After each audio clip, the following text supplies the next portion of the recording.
Muito bem, que a paz do Senhor esteja com todos vocês, diletos ouvintes que me acompanham aí no YouTube. Prazer muito grande para mim, pastor Volmar Maculan, estar de volta com você para mais uma reflexão na Palavra de Deus. Isto mesmo, para quem não me conhece, eu sou o pastor Volmar Maculan, pastor da Igreja Evangélica Casa de Oração, sede administrativa aqui em Criciúma, estado de Santa Catarina. Isto mesmo, eu quero neste momento dizer a você que você também pode me acompanhar na internet, na Rádio Voz Cristã, diariamente. Você acessa aí no seu aplicativo na internet e você acessa assim, ó, zeno.fm/Voz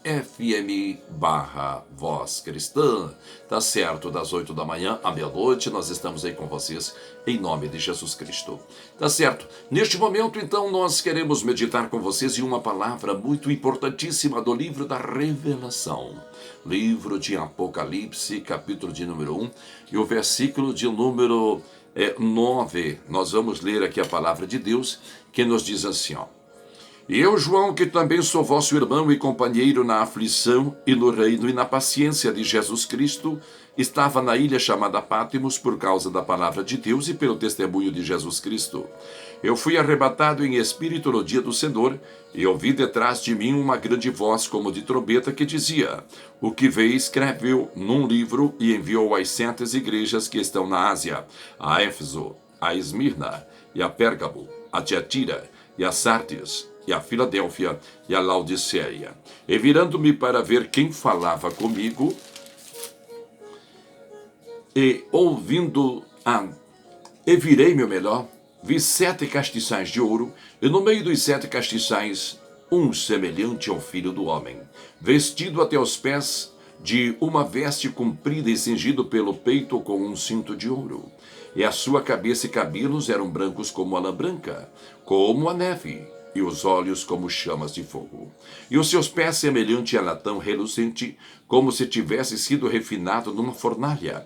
E a sua voz como a voz de muitas águas. E ele tinha na sua destra 7 estrelas, e da sua boca saía uma aguda espada de 2 fios, e o seu rosto era como o sol quando na sua força resplandece.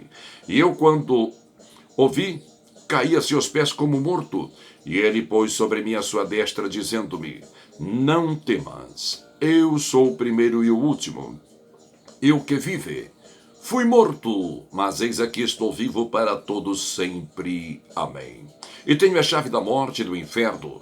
Escreve as coisas que tem visto, e as que são, e as que depois destas hão de acontecer.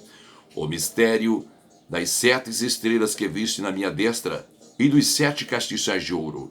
As 7 estrelas são os 7 anjos das 7 igrejas, e os 7 castiçais que viste são as 7 igrejas. Coisa linda, diletos ouvintes.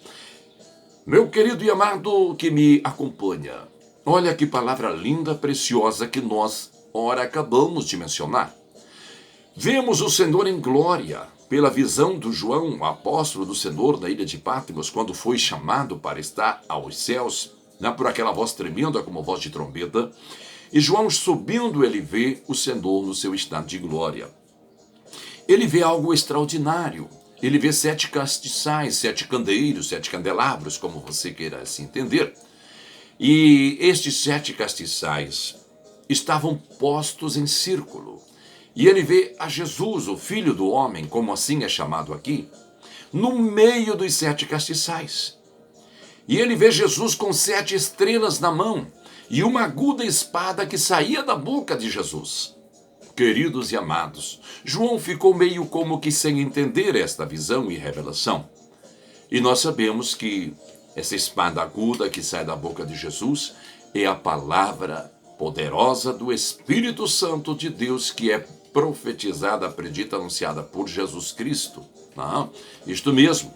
E nós vemos que na explicação que o Senhor dá a João, ele explica que as 7 estrelas, na visão de João, esses seriam os 7 anjos, 7 líderes das 7 igrejas da Ásia Menor, que estão aqui citadas as 7 cidades no texto da leitura. Isto mesmo. E fica também o mistério dos 7 castiçais, daqueles 7 candeeiros, daqueles 7 candelabros, como tinha no templo, no santo lugar, que tinha ali as 7 tochas para serem acesas para iluminar a casa de Deus. E nós vemos que o Senhor Jesus dá a explicação dizendo que os 7 castiçais são as 7 igrejas da Ásia Menor. Olha aí, bom, então entendemos que Jesus está no centro dessas 7 igrejas, entendemos que os 7 anjos das 7 igrejas estão na mão do Senhor e que recebem da espada que saía da boca de Jesus, de 2 fios, nessa espada de 2 gumes, recebendo a palavra do Senhor. Que coisa linda! Queridos, olha, o que eu quero falar com você neste momento é sobre Jesus Cristo no centro da sua igreja. Você faz parte da igreja de Jesus? Então, esta palavra é para você também. Se nós olharmos à luz da palavra de Deus, nós vemos que a pessoa do Senhor Jesus Cristo, ela sempre deve estar de uma forma central na vida das pessoas, na vida da igreja como igreja. Quando nós deixamos Jesus para trás, de lado, quando deixamos Jesus fora da nossa vida como igreja, pode ter certeza que nós acabamos de sofrer o caos, a derrota, a decepção, o fracasso. Nós acabamos de desviar da verdade e acabamos ficando até mesmo fora da salvação. Queridos e amados, nós vemos que se olharmos na palavra de Deus, Jesus Cristo sempre esteve no centro. E ele deve estar no centro. E quando Jesus ele diz em Mateus capítulo 18, versículo 20, se 2 pessoas ou mais estiverem reunidas em meu nome, ele garantiu, eu estarei no meio deles. Olha aí. Que coisa boa quando nós nos reunimos para adorar, glorificar, cantar, louvar, conversarmos acerca de Jesus Cristo. Ele está no centro, ele está no nosso meio em espírito e em verdade. E se você olhar na própria profecia, já revelava que Jesus estaria no centro, até mesmo na sua morte. Isaías 53, versículo 12, a Bíblia diz que ele seria contado com os transgressores, mas ele haveria de interceder pelos transgressores e salvar a muitos. Ele haveria de justificar a muitos. É o que temos no Isaías 53, onde fala do sacrifício de Jesus na cruz. Então, quando nós olhamos para Jesus, a Bíblia diz em São Mateus, no capítulo lá de número 27, a Bíblia diz assim, a partir lá do versículo 28, que Jesus ele foi crucificado. E um ladrão à direita e outro à esquerda. Até na morte de Jesus, nós vemos que ele estava no centro das pessoas. Quando você abre a Bíblia Sagrada no Evangelho de São Lucas, capítulo 2, e você for ler a palavra de Deus, quando José e Maria, com Jesus com a idade aproximada de 12 anos, eles sobem para a festa em Jerusalém para adoração, e eles, no caminho de volta, pensando que Jesus vinha com os parentes e amigos, eles se distraem um pouco e Jesus permanece em Jerusalém e não volta para casa. Quando eles se dão por conta que Jesus não estava com eles, eles voltam para Jerusalém 3 dias passados, então eles encontram Jesus. E a coisa que mais me chama a atenção, eu estou falando que Jesus deve estar no centro de tudo. A Bíblia Sagrada diz que Jesus foi encontrado por José e por Maria em Jerusalém, no templo, isto mesmo, assentado no meio dos doutores, interrogando-os e respondendo-lhes as perguntas. Então, olha, Jesus no meio dos doutores, no centro. Se você for olhar, Jesus sempre era o centro de tudo. Lucas capítulo de número 6, quando Jesus em um dia de sábado vai para uma das sinagogas dos judeus, ele estava onde? No meio da multidão. A ponto de a Bíblia Sagrada dizer que lá tinha um homem de uma mão mirrada e Jesus disse para ele, fica-te em pé e vem para o meio. Jesus começa a olhar em redor, porque a multidão começa a murmurar, porque ele ia fazer um milagre no dia de sábado. Mas o que eu quero mostrar para você é que Jesus estava ali naquela sinagoga também, ele era o centro, ele estava no meio. Certo? Olha que coisa linda, coisa profunda e maravilhosa. Marcos capítulo 5, quando aquela mulher do fluxo de sangue, que todos nós conhecemos, a Bíblia Sagrada diz que Jesus estava no meio da multidão. Como que eu entendo que Jesus estava no meio? Porque a Bíblia diz que a mulher veio por detrás de Jesus e tocou nas vestes de Jesus. E Jesus sentiu que saiu virtude dele para curar. E Jesus perguntou quem é que me tocou, e o Pedro, o apóstolo, diz: mestre, a multidão te aperta e te oprime, e tu dizes quem me tocou. Exatamente, a multidão oprimia, apertava de todos os lados. E o versículo que nos chama muita atenção é quando a Bíblia diz assim: e Jesus olha em redor para ver quem fizera isso. Olha aí, olhou em redor, porque ele estava rodeado de gente.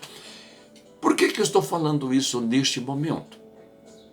Eu estou, neste momento, trazendo esses pontos da palavra, demonstrando para você que Jesus deve estar no centro de todas as coisas, inclusive da nossa vida. E quando ele esteve entre nós, e até mesmo nos céus agora, ele está no centro. Não? Ele está ali no centro da igreja, na visão de João. Eu quero dizer isso para você para convidá-lo a você colocar Jesus no lugar que ele merece estar, na sua vida. Eu faço na minha e você faz na sua, certo? Porque eu quero te perguntar que importância você dá para Jesus. Em que posição está Jesus na tua vida? Será que ele está para o depois? O último da fila? Será que ele é o secundário? Ou será que ele ocupa a primazia e ele está no centro do comando da sua vida? Se ele não está, quero convidá-lo a colocar neste momento Jesus no centro da sua vida. Talvez que as coisas não estão indo bem, estão indo de mal a pior, certo? Nada dá certo na sua vida. Mas eu quero dizer a você, coloca Jesus hoje no centro de tudo. E você vai ver que tudo será diferente. Porque a palavra revela. Nas 7 igrejas, ele estava no centro. Estava no meio. Ele é a pessoa central. João vê os 7 castiçais no céu e Jesus passeando no meio dos 7 castiçais. Então você com isso entende que Jesus Cristo, o Senhor, ele realmente estava no centro da sua igreja. E por isso que você, como igreja, tem que ter Jesus no centro da sua vida. Eu quero que você medite nisso, pense nisso. Isso mesmo. Pare de deixar Jesus como a última pessoa da sua vida. Como a pessoa que não tem importância alguma. Que às vezes você centraliza a sua vida, suas ações, suas decisões, suas vontades, suas ansiedades em tanta coisa. E Jesus, ele é a última das pessoas. Enquanto deveria ser a primeira, estar no centro. Eu estou chamando você a esta reflexão para que Jesus ocupe o melhor lugar da sua vida. Tá certo? Eu quero que você medite nisso, pense nisso. Faça uma reflexão. Que importância estás dando a Jesus Cristo? Que ele possa estar no centro do seu viver. Que Deus te abençoe em nome de Jesus.